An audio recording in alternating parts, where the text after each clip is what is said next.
లో మైనర్ బాలిక హత్య కేసులో విచారణ కొనసాగుతోంది. హత్య జరిగి 2 వారాలు గడిచిపోయినా ఇంకా హంతకులు ఎవరనేది పోలీసులకు అంతు చిక్కడం లేదు. చాలా క్లిష్టమైన కేసు అని ఇద్దరు అనుమానితులను గుర్తించామని డీఐసీ ప్రవీణ్ చెప్తున్నారు. మాధవరాయ స్వామి ఆలయం వద్ద ఇద్దరు వ్యక్తులు బాలికను ఫాలో అయ్యారని, వాళ్ళు హంతకులా లేదా పర్యాటకులేనా అన్నది విచారణలో తెలుస్తుందన్నారు.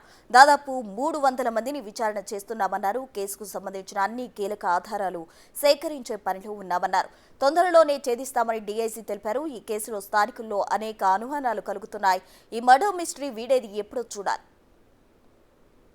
వచ్చి మాకు ఇద్దరు వ్యక్తులపై అనుమానంగా ఉంది, ఆ అమ్మాయిని వెంబడించినట్టు ఉందనే దాని మీద మనకి ఇవ్వటం మీద అలా చెప్పడం జరిగింది. వాళ్ళని పిలిచి విచారించిన తర్వాత కూడా వాళ్ళ యొక్క పాత్ర అనేది ప్రమేయం రూల్ అవుట్ అయింది. ఇప్పుడు కొండందలుగు తవ్వి ఎలకను పట్టాల్సిన పరిస్థితి ఉంది. మొత్తం కూడా అక్కడ ఈ హత్య జరిగిన ప్రదేశంలో 2 సెల్ టవర్లు అక్కడికి మింగిలవుతున్నాయి. అది నదికి అవతల పక్కన కొండ మీద అదే రోజు జాతర జరిగింది. సో ఆ టవర్ ఇక్కడ పింగ్ అవుతుంది, తర్వాత గండికోటలో ఉన్న టవర్ పింగ్ అవుతుంది. ఆ రోజు మొత్తం సీసీటీవీ కెమెరాలు వెలికి తీసిన తర్వాత 350 మంది సందర్శకులు వచ్చారు. సో వాళ్ళలో ఉన్న వాళ్ళందరినీ మనం ఒకళ్ళ తర్వాత ఒకళ్ళందరినీ రూల్ అవుట్ చేస్తాం. కొంచెం ఇది క్లిష్టమైనది, కొంచెం టైం పడుతుంది, కానీ ఖచ్చితంగా ఛేదిస్తాం. అయితే అనేక ఆరోపణలు వస్తున్నాయి, కానీ మనం పూర్తిగా ఆధారం లేకుండా కుటుంబ సభ్యులు అనేది దాని మీద మనం అనేది విచారణకు పిలవటం అనేది కూడా మాకు అది వేరే రకంగా కూడా చాలా పోలీస్ పట్ల చెడు ప్రభావం పడుతుంది.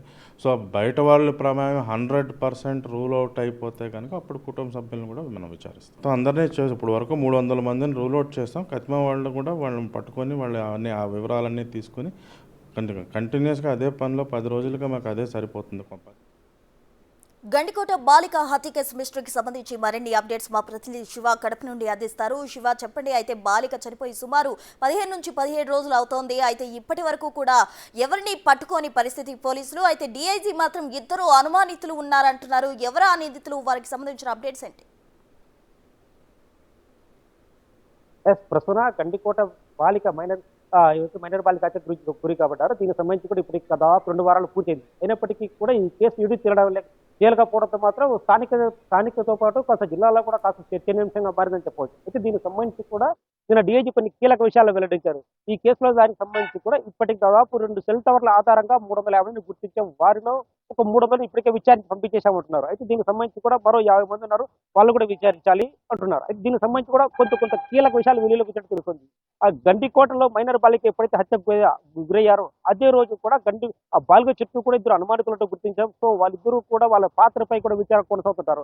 అయితే ఆ ఇద్దరు ఎవరు అనేది మాత్రం ఇప్పుడు తేలాల్సి ఉంది. బాలిక ఎప్పుడైతే గండికోట మాధవరాయ స్వామి ఆలయానికి వచ్చారో సో ఆ బాలిక చుట్టూ 2 అనుమానితులు మాత్రం బాలిక చుట్టూ వెంబడిస్తున్నారంటే ఫాలో అవుతున్నారు.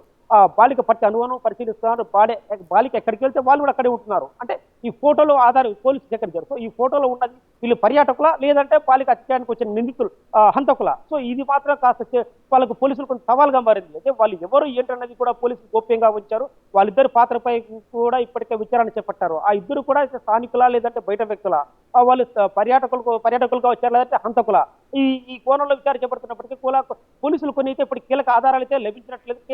సెల్ టవర్ ఆధారంగా మాత్రమే కొంత సేకరిస్తారు. అయితే దీనికి కాస్త అంతరాయం కలుగుతుంది. ఎందుకంటే అదే రోజు గ్రామంలో ఒక జాతర జరగడం, సో అక్కడికి వేలాదిగా భక్తులు రావడం, సో వీళ్ళందరూ వాటిని ఛేదించడం కాస్త సంక్లిష్టంగా మారింది. సో అయితే మాత్రం తొందరలో ఛేదిస్తూ ఉంటున్నారు. Right, thank you Shiva.